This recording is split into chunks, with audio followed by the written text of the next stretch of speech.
کل رات tool plaza میں ڈیوٹی پر بیٹھا تھا۔ گاڑی والوں سے معمول کے مطابق ٹول لے رہا تھا۔ اچانک ایک کار آئی جس میں ایک لڑکی اور 4 لڑکے بیٹھے تھے۔ لڑکی مسلسل روئے جا رہی تھی۔ میں نے کہا، اس لڑکی کو آپ لوگ کہاں لے کے جا رہے ہو؟ یہ تو میرے دوست حسیب کی بہن ہے۔ میں نے ان کار والوں کو روک لیا۔ باہر جا کر اپنے آرمی کے کمانڈر کو بلایا۔ جب وہ آ گئے تو کیا دیکھتے ہیں کہ وہ لڑکی اکیلی روڈ پر کھڑی رو رہی تھی اور لڑکے بھاگ گئے تھے۔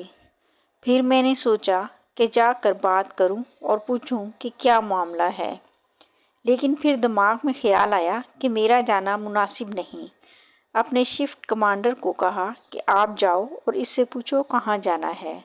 جب کمانڈر صاحب نے بات کی تو اس نے سب سچ سچ بتانا شروع کر دیا کہ میں فلاں لڑکے سے محبت کرتی تھی جو کہ میرا جاننے والا تھا۔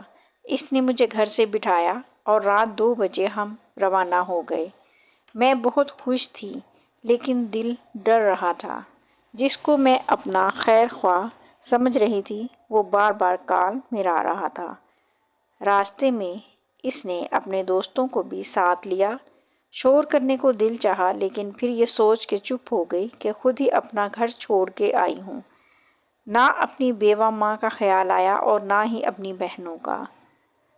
سارا رستہ یہی دعا کرتی رہی، یا اللہ اس بار معاف کر دے اور مجھے بچا لے، دوبارہ ایسی غلطی نہیں کروں گی۔ میں چونکہ دور کھڑا تھا، وہ میری طرف اشارہ کرتے ہوئے بولی، آپ اس بھائی کا شکریہ ادا کر دیجیے گا، اس کے پاس گھر جانے کا کرایہ بھی نہیں تھا۔ کمانڈر اسے اپنی آرمی کی گاڑی میں اس کے گھر تک چھوڑ آئے تاکہ صبح ہونے سے پہلے پہلے وہ گھر ہو۔ خدارا میری تمام بہنوں سے گزارش ہے کہ اپنی نہ صحیح اپنے والدین کی عزت کا خیال تو رکھ لیا کریں۔ گھر والوں سے زیادہ آپ کو کوئی عزت نہیں دے گا۔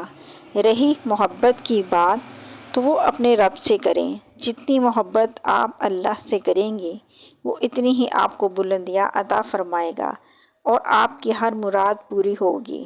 ایک دفعہ اس کے در پر آ کر تو دیکھیں۔ باقی رہا سوال لڑکے اور لڑکی کی محبت کا، یہ تو آج کل جسموں کا سودا ہے، کسی کو راس آ جاتا ہے تو کسی کی جان لے لیتا ہے۔ قارئین محترم، درجہ بالا کہانی کو پبلش کرنے کا صرف ایک ہی مقصد تھا کہ شاید اس واقعہ سے کسی کی اصلاح ہو جائے۔ اگر تحریر بری لگی ہو تو معافی چاہتی ہوں اور اگر متفق ہیں تو پلیز اسے دوسروں کو شیئر کرنا مت بھولیے گا۔ ہو سکتا ہے کہ آپ کی اس کاوش سے کوئی بھٹکا ہوا راہ راست پر آ جائے۔ اللہ تعالیٰ آپ کو جزائے خیر دے، آمین۔ آپ سے گزارش ہے کہ اسی طرح کی اور کہانیاں سننے کے لیے ہمارے چینل کو سبسکرائب بھی کر دیں، ساتھ لگے بیل آئیکن کے بٹن کو بھی پریس کر دیں۔ پھر ملتے ہیں نیکسٹ ویڈیو میں۔ اللہ حافظ۔